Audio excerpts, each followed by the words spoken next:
Bonjour mes chers étudiants, dans cette vidéo, nous allons voir le schéma narratif. Donc premièrement, il faut savoir qu'est-ce que ça veut dire un schéma narratif. Donc le schéma narratif représente un processus de transformation qui conduit les personnages d'un état initial à un état final.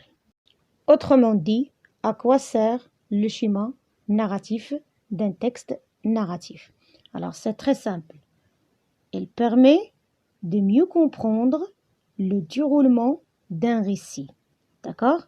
Alors, il faut avoir un récit pour construire un schéma narratif. Et voici les éléments qui le composent. Alors, généralement, il se compose de 5 éléments essentiels.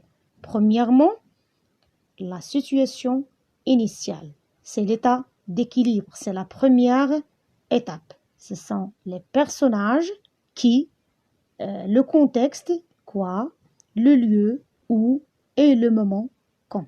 C'est-à-dire, on va contextualiser l'action. L'élément perturbateur, c'est un événement se produit, un problème apparaît, les personnages doivent réagir, entrer en action. C'est l'élément qui va perturber l'action. D'accord?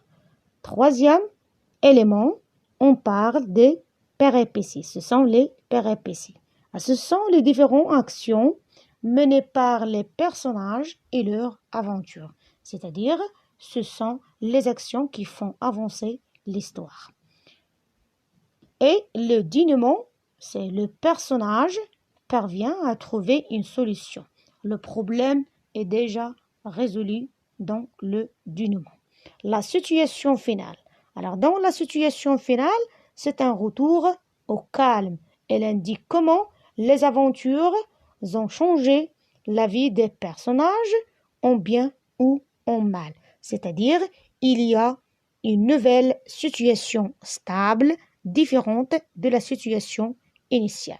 Récapitulons.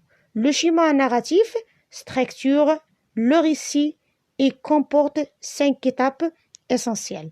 La situation initiale, l'élément perturbateur, les péripéties, le dénouement et la situation finale.